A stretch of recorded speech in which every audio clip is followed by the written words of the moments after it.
நம்ம இன்னைக்கு பார்க்க போறது ஐயனார் துணை. ஐயனார் துணையில இன்னைக்கு ப்ரோமோ என்ன அப்படின்னு பார்த்தீங்கன்னா, பல்லவன வந்து ரொம்ப நாளா ஒரு பொண்ணு வந்து ஃபாலோ பண்ணிட்டு இருந்தான்.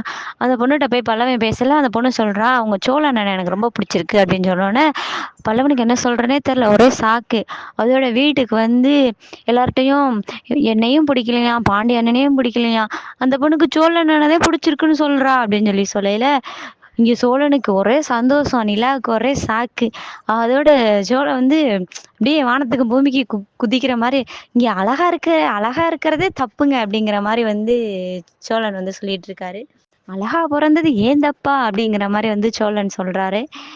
சொல்லையில நிலாவுக்கு காண்டாகணும்காண்டியே சோழன் வந்து ரொம்ப பெர்ஃபார்மன்ஸ போட்டுருக்காரு. மறுநாள் சோழன் வந்து நல்லா ரெடி ஆகி போய் பஸ் ஸ்டாண்ட்ல அந்த பொண்ணு பக்கத்துல நின்னுட்டு இருக்காங்க.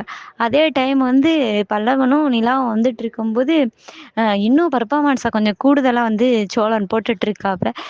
அங்க பார்த்தீங்கன்னா, நிலா காண்டாகிட்டே இருக்கா. நிலா காண்டாகணும், நம்மள வந்து புடிச்சிருக்கு அப்படின்னு சொல்லணும் அப்படிங்கிறதுக்காகவே சோழன் வந்து பெர்ஃபார்மன்ஸ போட்டுட்டு இருக்காப்ல. இத பார்த்து நிலா வந்து காண்டாயி மனசுல உள்ள காதல சொல்லுவாங்களா என்னன்னு தெரியல. என்ன நடக்குதுன்னு நாளைக்கு பார்க்கலாம்.